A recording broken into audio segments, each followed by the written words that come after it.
সুলাইমান আলাইহিস সালাতু ওয়াস সালাম বহর নিয়ে রওনা করলেন, পিঁপড়ার এলাকায় গেলেন। যাওয়ার পর যখন তিনি পিঁপড়ার এলাকায় নামার পর তার সাথে বিশাল বাহিনী, তারাও সেখানে হাঁটবে। পিঁপড়ার রানী যে ছিল, ক্বালাত নামলাতু ইয়া আইয়ুহান নামলু দুখুলু মাসাকিনাকুম লা ইয়াহতিমান্নাকুম সুলাইমানু ওয়া জুনুদুহু ওয়া হুম লা ইয়াশউরুন। পিঁপড়ার রানী বলল, ও পিপিলিকার দল, তোমরা তোমাদের ঘরে প্রবেশ করো, তোমাদের গর্তে প্রবেশ করো। সুলাইমান নবী এবং তার বাহিনী না জেনে তোমাদেরকে যেন পিষে না ফেলে। পিঁপড়ার এই কথা সুলাইমান নবী বুঝে ফেললেন। ফাতাবাসসামা দাহিকাম মিন কাওলিহা, পিঁপড়ার কথা বুঝে সুলাইমান নবী একটা মুস্কি হাসি দিলেন। আল্লাহ তাআলা মানুষ, জিন, ইনসান ইত্যাদি এগুলার পাশাপাশি পশু পাখির ভাষা বোঝার যোগ্যতাও সুলাইমান নবীকে আল্লাহ দান করছে। এখানে একটা কথা, যদি আপনারা কিছু না মনে করেন, ওলামা হযরতরা না, অন্যরা আমার সাথে বলতে হবে। বলেন, সুলাইমান নবী পাখির ভাষা প্রকৃত অর্থেই বুঝতেন, প্রতীকী অর্থে না। প্রকৃত অর্থেই সুলাইমান নবী পাখির ভাষা বুঝতেন। প্রকৃত একটা হলো প্রকৃত, আর একটা প্রতীকী। প্রতীকী এই প্রতীকী অনেক বাংলা বই বা অনেকে কোনো কারণে লেখছে যে সুলাইমান নবী প্রতীকী অর্থে, মানে বিভিন্ন মাধ্যমে, ইশারার মাধ্যমে পাখির ভাষা বা বিভিন্ন অবস্থা দেখা বুঝতেন, এটাকে বলে প্রতীকী। কিন্তু বাস্তবতা হলো সুলাইমান নবী প্রকৃত অর্থে বাস্তবেই পাখির ভাষা বুঝতেন। আল্লাহ যোগ্যতা দান করেছেন, এই কথাটা মনে রাখা। তো সুলাইমান আলাইহিস সালাতু ওয়াস সালাম পাখির ভাষা বুঝলেন, একটা মুস্কি হাসি দিলেন। হাসি দেওয়ার পর সুলাইমান নবী বললেন, ওয়াকালা রাব্বি আউজি'নি আন আশকুরা নি'মাতাকাল্লাতী আন'আমতা আলাইয়া। সুলাইমান নবী বললেন, আল্লাহ আপনি আমাকে তৌফিক দান করেন, আমাকে যে নিয়ামত দান করেছেন এই নিয়ামতের শুকরিয়া যেন আমি আদায় করতে পারি। অর্থাৎ আমি মানুষের উপর রাজত্ব করি, আমি জিনের উপর রাজত্ব করি, আমি পশু পাখির উপর রাজত্ব করি। আজকে পাখির ভাষাও আমি বুঝলাম। আল্লাহ আপনি যে আমাকে এত ক্ষমতা দান করেছেন, এত নিয়ামত দান করেছেন, আমি যেন এই নিয়ামত পেয়ে অন্য কোনো আচরণ যেন আমার দ্বারা প্রকাশ না পায়। আল্লাহ আপনি যে আমাকে এত নিয়ামত দান করেছেন, আমাকে তৌফিক দেন, আমি যেন আরো বেশি আপনার শুকরিয়া আদায় করতে পারি। এখান থেকে কি বুঝলাম? আমাদের যারা দায়িত্বশীল হবে তাদের এক নাম্বার গুণ হবে, তিনি যত বেশি ক্ষমতা পাবে তত বেশি আল্লাহমুখী হবে। দুই নাম্বার, আমরা যাকে নির্বাচিত করব তিনি ইনসাফ প্রতিষ্ঠিত করবে এমন মানুষকে নির্বাচিত করতে হবে। এমন মানুষকে আমরা আমাদের জন্য নির্বাচন করতে হবে যিনি ইনসাফ প্রতিষ্ঠিত করবে। সূরা সদের ২৬ নম্বর আয়াতে আল্লাহ বলেন, ইয়া দাউদ ইন্না জাআলনাকা খলিফাতান ফিল আরদি ফাহকুম বাইনান নাসি বিল হক।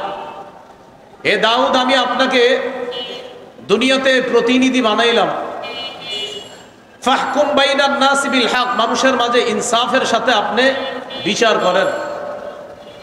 দাউদ নবী ফিলিস্তিনের সর্বপ্রথম, বনি ইসরাইলের মধ্যে প্রথম ব্যক্তি দাউদ নবী, যিনি ফিলিস্তিনে প্রায় ৭৩% অঞ্চল আল্লাহ তাআলা দাউদ নবীর শাসন ব্যবস্থায় পুরা ফিলিস্তিনের প্রায় ৭৩% অঞ্চল দাউদ নবীর অধীনে আল্লাহ দিয়ে দিয়েছিলেন।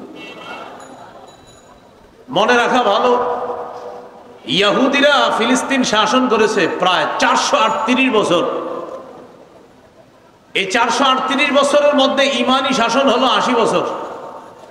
ইমানি শাসন মাত্র ৮০ বছর।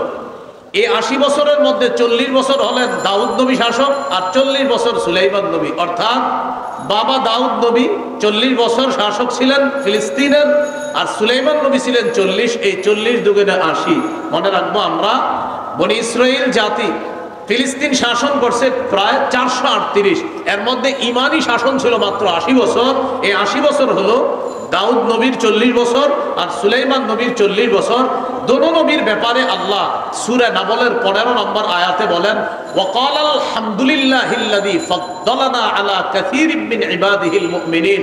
বাবা এবং সন্তান বলেছে, সমস্ত প্রশংসা আল্লাহ, যে আল্লাহ আমাদেরকে পৃথিবীতে তার অনেক মুমিন বান্দাদের উপর শ্রেষ্ঠত্ব দান করেছেন। দাউদ নবী ক্ষমতা পেয়ে প্রশংসা করলো কার? সুলাইমান নবী ক্ষমতা পেয়ে প্রশংসা করলো কার?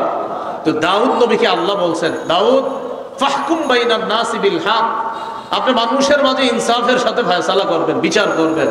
এটা হলো আমাদের যিনি প্রতিনিধি হবে তার 2 নম্বর গুণ হবে এটা। সহিহ বুখারীর বর্ণনা 6788 নম্বর হাদিস। এই হাদিস লিখে রাখার মতো, মনে রাখার মতো, গর্ব করে সারা পৃথিবীতে বলার মতো। মক্কার আরবের একটা গোত্র আছে না, মাকজুমি গোত্র। এই গোত্রের এক নারী চুরি করছে, নাম হলো ফাতেমা। আমাদের নবীর কন্যার নাম কি? ফাতেমা। আর মক্কার এক সম্ভ্রান্ত বংশের এক নারী চুরি করছে, তার নামও কি? ফাতেমা। এই বিষয়টা কুরাইশদের বড় বড় নেতাদেরকে ভাবায়া তুলল। চুরির বিচার হলো হাত কাটা। এখন তো এই সম্ভ্রান্ত বংশীয় নারী ফাতেমার হাত কাটা হবে। নবীর কাছে বলে দেখি একটু বিচারটা শিথিল করা যায় কিনা। নাউজুবিল্লাহ বলেন। বড় বড় সাহাবীদেরকে এই বিষয়টা জানাইল। জানানোর পর সাহাবায়ে কেরাম চিন্তা করলো নবীর কাছে এই ব্যাপারে কে কথা বলতে পারে। হাদিসের ভাষ্য হলো মাইয়াশতারিকু আলাইহি ইল্লা উসামা ইবনে যায়েদ হিব্বু রাসূলিল্লাহ সাল্লাল্লাহু আলাইহি ওয়াসাল্লাম। আল্লাহ রাসূল তার নাতি উসামা ইবনে যায়েদ মানে পালক পুত্র যায়েদ ইবনে হারেসার সন্তান উসামা, এই উসামাকে নবী খুব ভালোবাসতেন। হাদিসে আসছে হিব্বু রাসূলিল্লাহ, নবীর খুব আস্থাভাজন, ভালোবাসার মানুষ। তো সাহাবায়ে কেরাম বলল এই ব্যাপারে নবীর সাথে আমরা কেউ দুঃসাহস দেখাইতে পারবো না কথা বলার জন্য। উসামা পারে নবীর কাছে গিয়ে কথা বলতে, কারণ নবী উসামাকে খুব ভালোবাসে। উসামা ইবনে যায়েদ রাদিয়াল্লাহু তাআলা নবীজির কাছে গেলেন। যাওয়ার পর বললেন এমন এমন ঘটনা, ফাতেমা নামে এক সম্ভ্রান্ত বংশীয় নারী চুরি করছে, এখন তার বিচারটাকে একটু শিথিল করা যায় না? নবীজি বুঝতে পারছে যে বড় বড় বয়স্করা আমার কাছে আসার সাহস না পেয়ে এই ছোট্ট উসামাকে আমার কাছে পাঠাইছে। নবীজি বাহিরে আসলেন। আসার পর একটা ভাষণ দিয়ে বললেন, শোনো, ওই রবের কসম যার হাতে আমার জান, আল্লাহর কসম, লাউ আন্না ফাতিমাতা বিনতা মুহাম্মাদিন সারাকাত লাকাতা মুহাম্মাদুন ইয়াদাহা। আল্লাহর কসম, আমি নবী মুহাম্মদের কন্যা ফাতেমা যদি আজকে চুরি করত, ওই বংশীয় নারী ফাতেমা চুরি না করে আমি নবী মুহাম্মদ আমার মেয়ে ফাতেমা যদি চুরি করত, তাহলে আমি নবী মুহাম্মদ আমার কন্যা ফাতেমার হাত কেটে দিতে আমি মোটেই দুস্তবোধ করতাম না। আল্লাহর বিধান আমার কন্যার উপরে আমি প্রয়োগ করতাম। এটা হলো মুসলিম শাসকের 2 নম্বর বৈশিষ্ট্য হবে, তিনি ইনসাফ প্রতিষ্ঠিত করবেন। এখন ইনসাফ প্রতিষ্ঠিত করার সময় আপনি যখন ইনসাফ প্রতিষ্ঠিত করবেন, যেই মাত্র বিচারটা করবেন তখনই দেখলেন সে তো আমার আত্মীয় লাগে, আর বিচার আপনি শিথিল করে ফেললেন, এটা ইসলাম শিক্ষা দেয় না। এই জন্য ইসলামী শাসন ব্যবস্থায় যিনি মুসলিম শাসক মুসলমানদের প্রতিনিধিত্ব করবেন, তার 2 নম্বর গুণ হবে তিনি ইনসাফ প্রতিষ্ঠিত করবে সমাজে। এই জন্য আমরা এমন কাউকেই জনপ্রতিনিধি নির্বাচিত করব যার সিনায় কোরআন আছে, যার সিনায় হাদিস আছে, যিনি কোরআন হাদিস অনুযায়ী আমাদের মাঝে ইনসাফ ভিত্তিক একটা রাষ্ট্র ব্যবস্থা আমাদেরকে উপহার দিতে পারবে। মনে থাকবে তো সবার ইনশাআল্লাহ? 3 নম্বর, অন্যায়ের পথ পরিহার করে ন্যায়ের পথ চলা। অন্যায়ের পথ পরিহার করে ন্যায়ের পথে চলা। আরেকটু সুন্দর বাংলা আছে, ফাসাদের পথ পরিহার করে সংশোধনের পথে চলা। ফাসাদের আরবি হলো ইফসাদ, মানে ফাসাদ সৃষ্টি করা, আর সংশোধন করার আরবি হলো ইসলাহ। যিনি আমাদের প্রতিনিধি হবে তার 3 নম্বর বৈশিষ্ট্য হবে তিনি ইফসাদের পথ পরিহার করে ইসলাহের পথে চলবে। সূরা আরাফের 142 নম্বর আয়াত।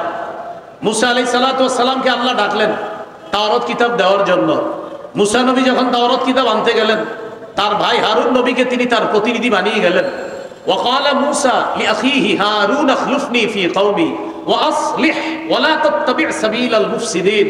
মুসা নবী তার ভাই হারুন নবীকে বললেন, ভাইজান আপনি আমার প্রতিনিধি হবেন, এখন আপনি জাতির মাঝে আপনি দায়িত্ব পালন করবেন, তাদের মাঝে আপনি সংশোধনের পথে চলবেন, ইসলাহের পথে চলবেন, ইফসাদের পথে চলবেন না। তাদের মাঝে আপনি ইসলাহ করে দিবেন, তাদের মাঝে কোনো ঝগড়া বিবাদ হলে এটা আপনি মিটিয়ে দিবেন, অর্থাৎ আপনি সংশোধনের পথ বেছে নিবেন, ইফসাদের পথ বেছে নিবেন না। কিন্তু আমাদের দেশের মধ্যে যদি এমন হয় যে উলামায়ে কেরাম এবং ইসলামী মূল্যবোধে বিশ্বাসী তাওহীদি জনতা, তারা যদি আমাদের দেশে ইনসাফ কায়েম করতে চায়, আমাদের দেশে যদি তারা সত্য প্রতিষ্ঠিত করতে চায়, এই সত্যের বাধা দেওয়ার নাম হলো ইফসাদ, আর ওই বাধাকে প্রতিহত করার নাম হলো ইসলাহ। সত্য এটা যদি কেউ বাধা দেয়, এই বাধা দেওয়ার নাম ইফসাদ। মনে করেন এখানে আজকে জাতীয় উলামা মাশায়েখ আইম্মা মাশায়েখ কর্তৃক যে একটা আয়োজন হলো, এখানে সত্য প্রতিষ্ঠিত করার জন্য চেষ্টা করা হচ্ছে। এই চেষ্টায় বাধা দেওয়ার নাম ইফসাদ, মানে ফাসাদ সৃষ্টি করা, আর এই ফাসাদকে প্রতিহত করার নাম ইসলাহ, মানে সংশোধন করা। অতএব উলামায়ে কেরাম যখন মাঝে মাঝে বিভিন্ন দাবি দাওয়া নিয়ে সোহরাওয়ার্দী উদ্যান সহ আমাদের দেশের বিভিন্ন জায়গায় বিশাল বড় কোনো আয়োজন করে এবং তারা যখন কোনো দাবি দাওয়া পেশ করে, বুঝতে হবে ইসলামী মূল্যবোধে বিশ্বাসী তাদের দাবি এটা সত্যের পক্ষের দাবি। এই সত্যের বিরোধিতা করার নাম ফাসাদ সৃষ্টি করা, আর আমরা এটাকে প্রতিহত করব, এটার নাম হলো সংশোধন করা। এই হলো 3 নাম্বার। 4 নাম্বার যিনি আমাদের প্রতিনিধি হবে, তার 4 নাম্বার বৈশিষ্ট্য, তিনি শিষ্টের লালন করবে, দুষ্টের দমন করবে। এই কথাটা মনে রাখবেন। আমাদের যিনি প্রতিনিধি হবে তার 4 নাম্বার বৈশিষ্ট্য, ভালোকে লালন করবে, খারাপকে দমন করবে। কিন্তু আমরা এই বাংলাদেশের পরিস্থিতি এবং বাস্তবতা এবং সত্য কথা, আমাদের কথাগুলা অনেক দূর পর্যন্ত যাওয়া দরকার। আমরা দেখি আমাদের দেশে ভালো যারা তাদেরকে দমন করা হয়, আর খারাপ যারা তাদেরকে লালন করা হয়। অথচ উচিত কি? ভালোকে লালন করা, খারাপকে দমন করা। উলামায়ে কেরাম ইসলামী মূল্যবোধে বিশ্বাসী তাওহীদি জনতা, এরা হলো ভালো, এদেরকে লালন করতে হবে। এদেশে 90 ভাগের বেশি মুসলমান। এই মুসলমানের স্বাধীন দেশে সবচাইতে পরাধীন মনে করা হয় মুসলমানদেরকে। যদি পরাধীন মনে করা না হতো, তাহলে মুসলমানদের বিভিন্ন ইস্যুতে তাদের দাবি দেওয়া সবচাইতে গুরুত্ব দিত। কারণ পার্সেন্ট হিসাবে এই দেশে কারা বেশি, তো এরপরও আমাদের দাবি দেওয়ার মূল্যায়ন করা হচ্ছে না। কিছু কিছু ক্ষেত্রে এমন মনে হয় যেন আমাদের কথাগুলো কানেই নেয় না, যে তোমাদের যা মন চায় করো আর আমি যা মন চায় করবো না। এই জাতীয় কোনো কর্মকাণ্ড ভবিষ্যতে চলতে দেওয়া যায় না, উচিত না। উলামায়ে কেরাম যে কোনো কাজে কর্মে এবং অন্যায়, উলামায়ে কেরাম যদি আমাদেরকে যে কোনো জায়গায় আহ্বান করে স্বতঃস্ফূর্তভাবে, টুপি দাড়িওয়ালা সহ অন্য মুসলিম ইসলাম যারা আছে, ইসলামী মূল্যবোধে বিশ্বাসী সকলকে নিয়ে কারা কারা ইনশাল্লাহ আমরা তাদের আহ্বানে সাড়া দিতে রাজি আছি? রাজি আছি তো সবাই ইনশাল্লাহ?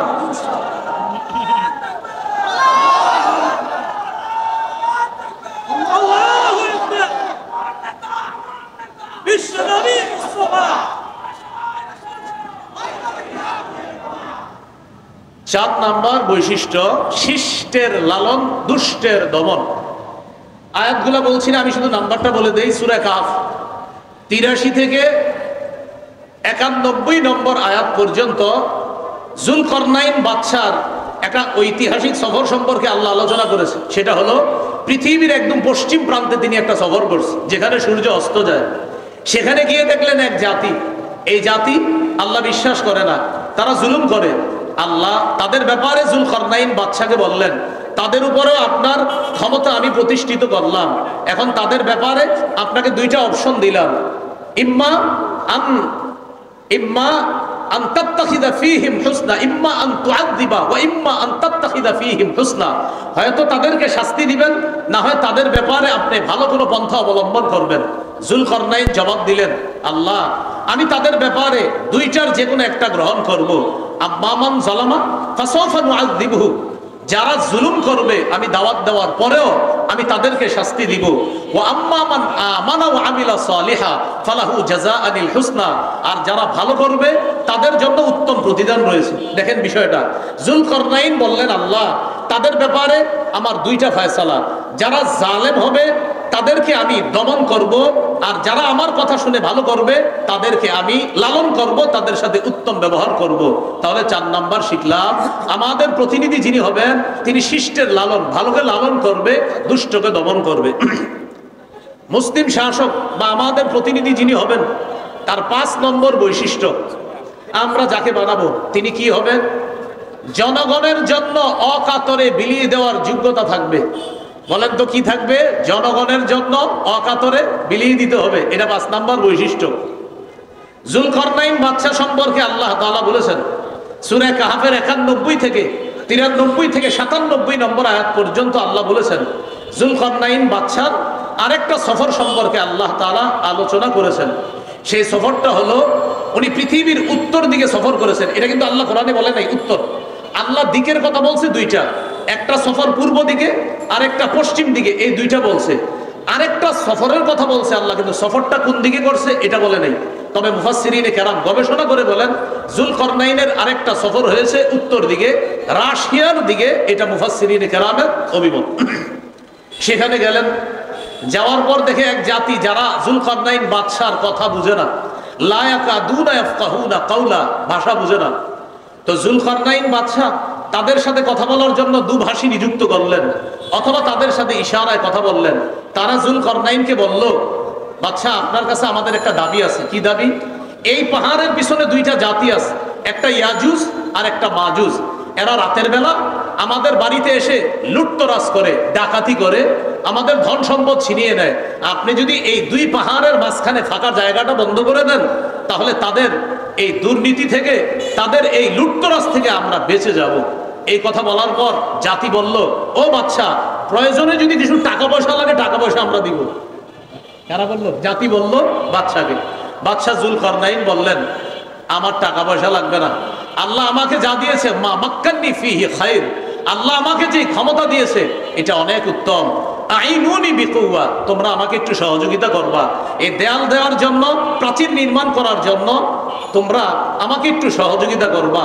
আর যা যা লাগবে এগুলা সব আমি নিজস্ব অর্থায়নে সব কিছু আমি এনে দিব, তোমরা শুধু একটু বহন করে নিয়ে আসবা। বাদশা যুলকারনাইন দুই পাহাড়ের মাঝখানে একটা প্রাচীর দিয়ে দিলেন। তো জনগণের জন্য অকাতরে বিলিয়ে দেওয়া, এটা মুসলিম শাসকের 5 নাম্বার বৈশিষ্ট্য হবে।